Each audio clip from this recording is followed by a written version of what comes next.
Shalom adik-adik, kita berjumpa lagi dalam renungan hari ini. Sebelumnya mari kita berdoa bersama. Bapa yang baik, terima kasih buat penyertaan-Mu, buat kasih setia-Mu yang sempurna dalam hidup kami. Bapa, saat ini kami menyiapkan hati kami untuk mendengarkan firman-Mu. Berkati kami, tolong kami untuk kami mengerti dan melakukannya dalam setiap kehidupan kami. Di dalam nama Tuhan Yesus kami bersyukur dan kami berdoa. Haleluya. Amin. Judul renungan kita hari ini adalah Jangan Simpan Dendam. Renungan hari ini diambil dari Kolose pasal 3 ayat 13a.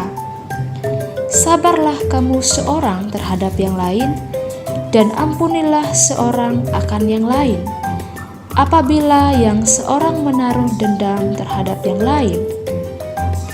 Nah adik-adik, pernahkah kalian merasa marah atau kesal terhadap seseorang karena mereka telah membuat kita sedih atau marah?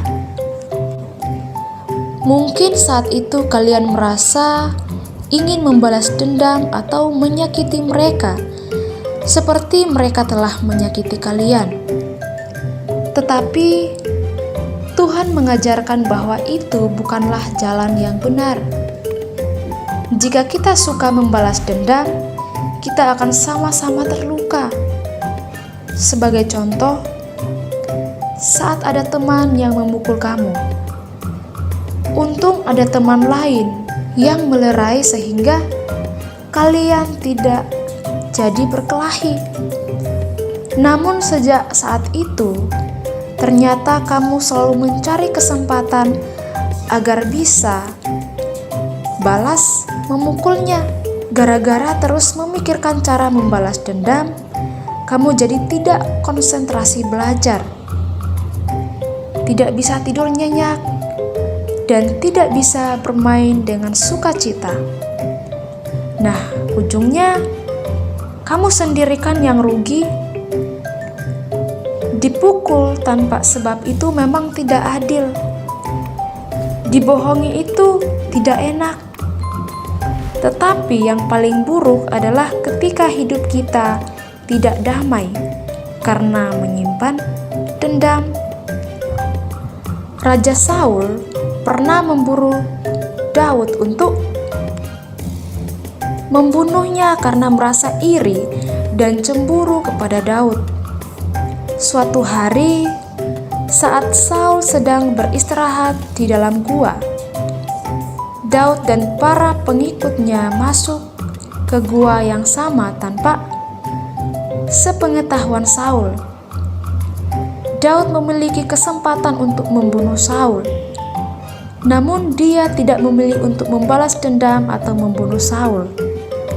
Sebagai gantinya, Daud memotong sepotong pakaian Saul dengan diam-diam.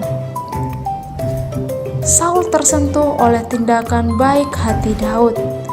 Ia menyadari bahwa Daud sebenarnya adalah orang yang setia dan tidak berbahaya baginya. Saul mengakui kesalahannya dan berjanji untuk tidak lagi memburu Daud. Adik-adik, mari belajar untuk tidak membalas dendam dan belajar untuk mengampuni. Ketika kita mengampuni, kita memilih damai dan sukacita untuk tumbuh dalam hati kita.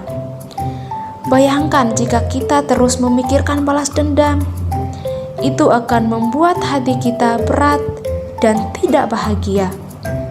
Tetapi, jika kita memilih untuk mengampuni, kita bisa merasakan kedamaian dan kebahagiaan yang datang dari hati yang mau untuk mengampuni kesalahan orang lain. Memiliki hati yang tulus dan mau mengampuni adalah tanda dari kekuatan. Ini berarti kita tidak membiarkan perasaan marah dan dendam menguasai kita. Mari kita berdoa.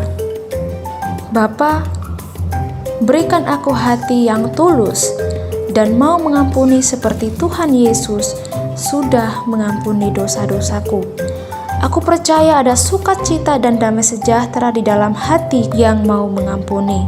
Di dalam nama Tuhan Yesus aku berdoa, haleluya. Amin. Sampai jumpa di renungan esok hari. Tuhan Yesus memberkati.